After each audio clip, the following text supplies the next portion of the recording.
Welcome to Popternative, where we dive into topical discussions from the worlds of pop culture, social media, and sports. Here is your host, Peter Remoliotis, aka PD Beats. Hey Adam, how's it going? Thank you so much for coming on Popternative, chat. Well, Hellraiser, this is exciting. Dude, thank you, man. I'm excited to chat about it. I love the background and everything. It's absolutely. This is so cool because every time, these are the movies that I love to watch, and it's spooky season. So there's all the feels right now. Did you see it as an interesting kind of opportunity as an actor to be part of this Hellraiser film, because there's like familiar territory, but at the same time unfamiliar territory, because we know like the Hellraiser brand and the movies, but this is a whole different world. Do you know what I mean by that a little bit? Yes, totally, dude. I mean, and like, I think you kind of hit it on the head, because like in the originals, there's sort of these like sinewy kind of type, like Julia and Frank, and like they're very sort of like sultry and dark. Whereas this one, we're all kind of like normal sort of like kids that like happen to hop upon this bot, like sort of like, you snap your fingers and you're in the Hellraiser movie. Right. Like it's so unexpected. And it's like almost like you feel bad for these kids. You're like, oh shit, this is kind of like maybe what I would do in this situation. Like it's a very realistic way of sort of handling it. Bruckner really was like, yeah, let's take like, what if these modern day kids just stumbled upon this box and then like all hell broke loose? Like it feels very realistic how we sort of handle it. So I appreciated it for that, Putting Hellraiser aside, let's just talk horror in general, right?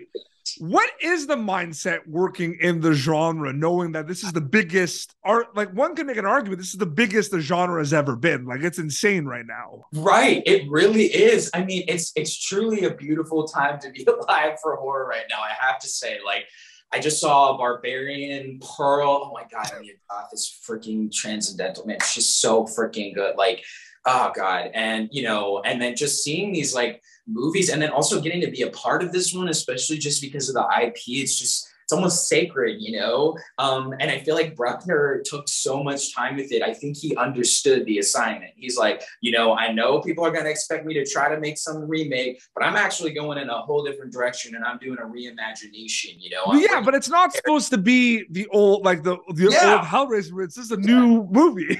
Right. It stands on its own. It's in the universe, perhaps. I think that gets lost in translation, though, with like remakes, reimaginations, reboots. I feel like it does. It does. And there's so many different names for things and so many different like categories that sometimes people get confused. But I think once the trailer came out, everyone was like, oh, damn. Like he honored it and also brought his own spin to it, Yeah, absolutely. And, it's so crazy because, we're talking about it part of like Halloween and everything, and it's spooky season. Yeah. Were you a big fan of like horror movies, even like before like joining like Hellraiser? Like, do you watch horror movies? Because some people can't do it. Dude, I'm so into horror. It's probably my favorite genre. Like that and psychological thrillers are kind of just my bread and butter. I like the sort of fear and just the adrenaline that comes in not only the watching of it, but also the making of it, like it wasn't hard to tap into. It's like sometimes I just had to listen to a song that like, made me kind of get it, like the 28 Days Later theme that for some reason just kind of clicks me right in there.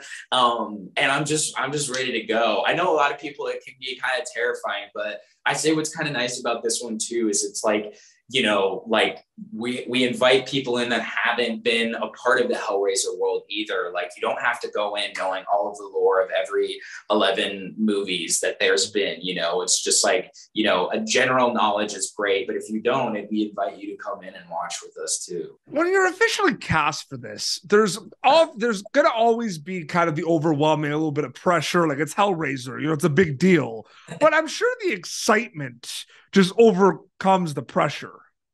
Yes, I think that you hit it on the head. Like it was like the pressure was kind of gone once we realized when Bruckner was like, we're not going for, like you said, we're not going for a remake. We're not trying to like, you know, make you like something again in a different way. We're like, you know what, like we're bringing our own world based on kind of the more of the novella, actually more of the like original source material.